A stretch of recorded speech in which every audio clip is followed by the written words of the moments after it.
Alimentation, mode de vie et femme enceinte. Voilà le thème d'aujourd'hui.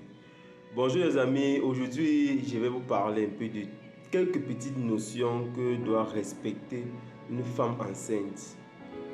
Vous savez, plusieurs femmes enceintes de nos jours, la plupart sont des jeunes filles, des jeunes mariées, mais nous constatons que toutes ces femmes-là négligent ou alors ne prennent pas conscience de ce que c'est une grossesse, de comment tenir à ce qu'une grossesse puisse arriver à terme en santé et dans les bonnes formes. Aujourd'hui, nous allons donc donner quelques petits conseils, quelques petites notions que ces femmes-là peuvent exercer ou alors mettre en pratique afin de garder non seulement leur santé, mais aussi la santé du fœtus. Déjà, certaines femmes, lorsqu'elles sont enceintes, elles vont se voir continuer avec des alimentations non contrôlées.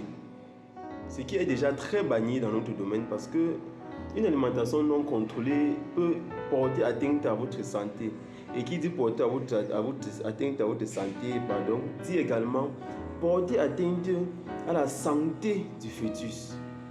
Parce que vous ne le savez pas, mais le fœtus et la maman sont étroitement liés. Ce que la mère mange, c'est ce que le fœtus mange. Donc, le fœtus mange ce que la mère mange. Si la mère mange mal, alors le fœtus également mange mal. Si la mère consomme de la drogue, alors le fœtus consomme de la drogue.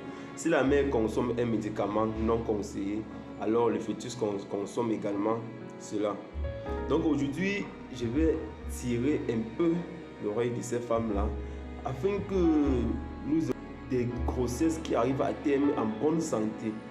Nous ne voulons plus les enfants morts-nés, nous ne voulons plus les enfants mal formés, vous voyez, parce que les mamans n'ont pas respecté ce qui a été recommandé. Premier conseil, la maman doit avoir une alimentation équilibrée.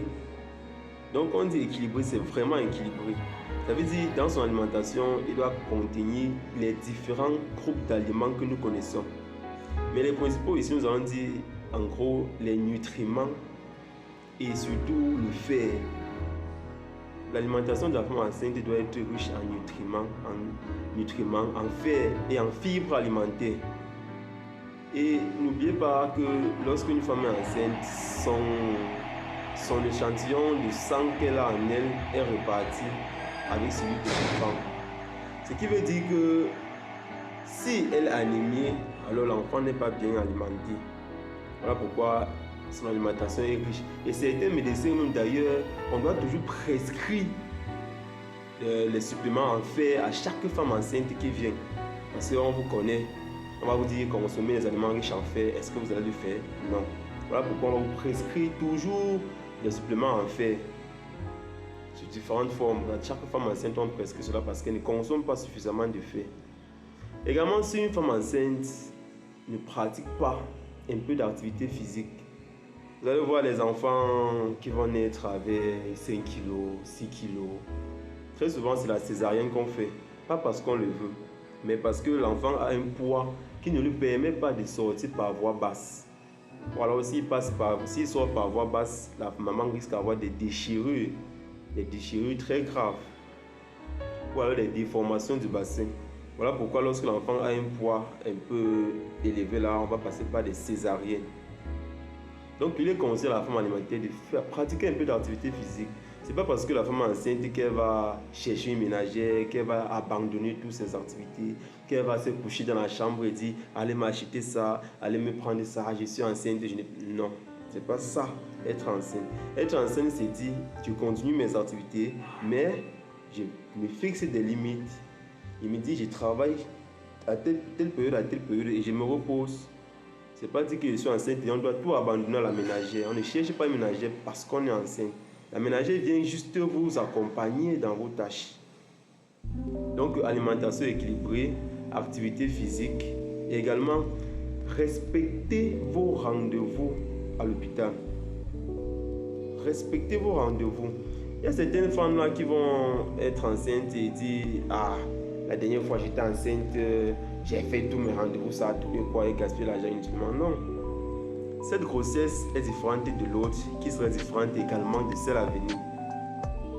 L'autre grossesse, il n'y a rien eu. Qu'est-ce que vous en savez? l'autre grossesse peut être à risque. Ça peut être une grossesse à risque. Voilà pourquoi il vous est conseillé de consulter vos médecins. Toujours respectez vos rendez-vous. Faites les échographies, faites vos examens qui vous sont prescrits. C'est pas parce que tu as fait un examen il y a 3 mois qui était négatif que tu penses que cela reste inchangé, non? Non. Il y a ce que nous appelons la période d'incubation.